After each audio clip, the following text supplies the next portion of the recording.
Hello all, this is Nitya Priya. In this video, we are going to see the inheritance feature of Java. We know what inheritance is, no? Because inheritance is there in C++ also. Okay, so inheritance is what? First, inheritance will happen between classes. Okay, like a child gets some features from his or her father or mother, or the grandparents, like this, a class can acquire from features or properties from the other class. Okay, so this is called inheritance, and the class that gives its properties is known as the base class or the parent class, and the class that gets its properties is called as the child class or the derived class. Okay, right.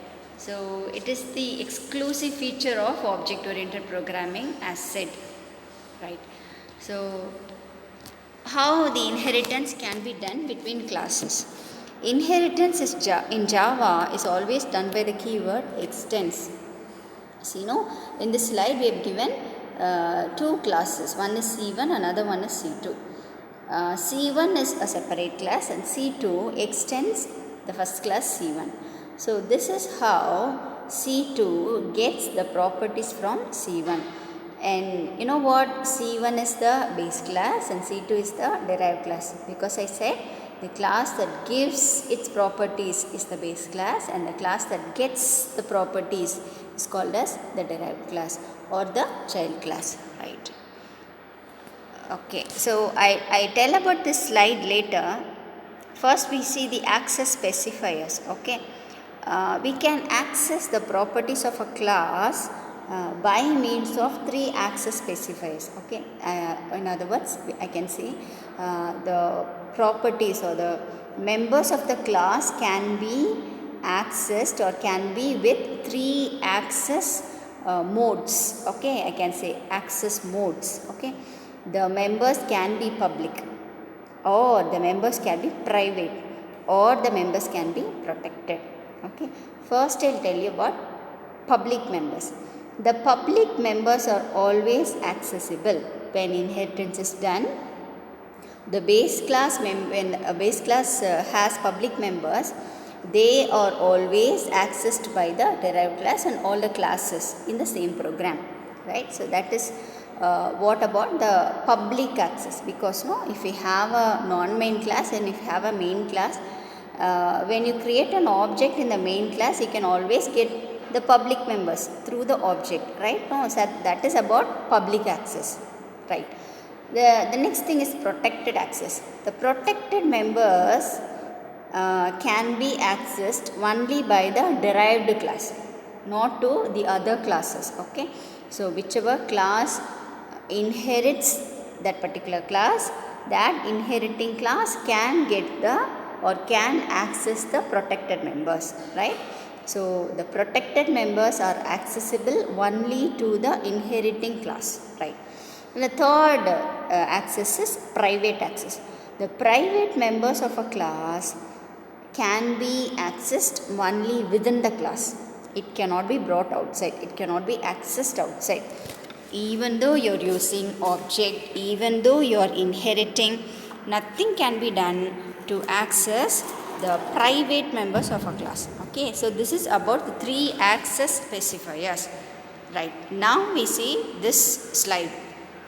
So in this slide I have given you a program that is having two classes, base and DER. DER is the derived class. Okay, so the base class is having one member, that is M1. M1 is the method. Okay, so what about that? That is a public member. If you don't specify any specifier, even though you are not specifying it as public, it is a public member. Okay, so the method M1 is a public method. Okay, that is all. M1 does what? It prints a message like hello from base class, right?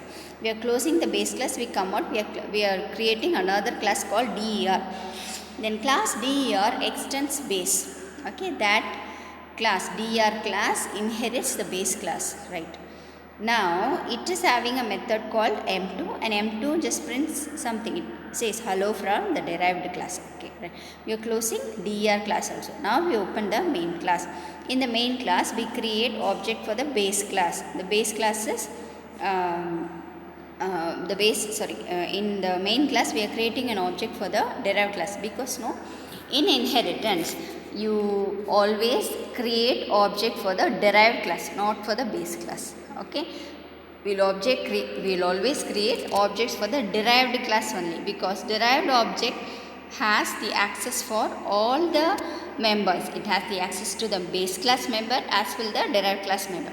So here also we are creating an object for the derived class.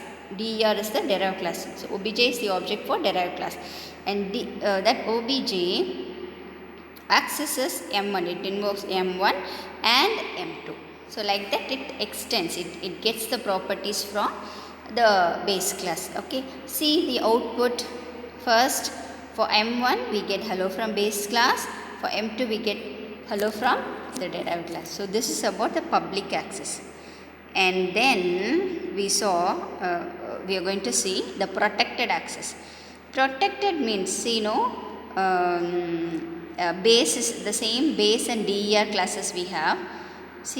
Base is having a protected member. Okay, m1 is the protected member here, right?